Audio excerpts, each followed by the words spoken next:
Silvestrovanje na prostem so pripravili tako v Piranu kot tudi v Izoli, vendar se je največ ljudi zbralo tukaj v Kopru.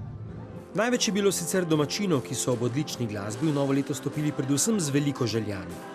Bi v 2014 si želel, da vsi nekako zadihamo, da zaživi srednji sloj. Ne bom šel v neke politične preveč debate, ampak da nekako vsi doživimo spet tisto svojo sproščenost. Kaj pa v nove leto, kaj si želiš? Da si poželim veliko zdravja, osebnega zadovoljstva in miru. Da bi čim več ljudi imelo delo. Malo boljšega blagostanja, ne? Da bomo boljše živeli, da bomo imeli kaj boljše penzije. Izolani so se prav tako zbrali ob morju na Lonki, kjer jih je polnoč pričakalo kakšnih 500. Bolj prazen pa je polnoč pričakal Portorož, kjer je večina gostov rajala v hotelskih restauracijah. S čim jih razvajate?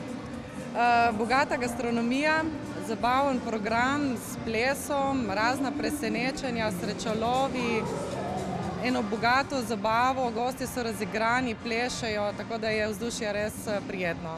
A danes je že nov dan in za mnoge tudi čas za streznitev, takšno in drugačno.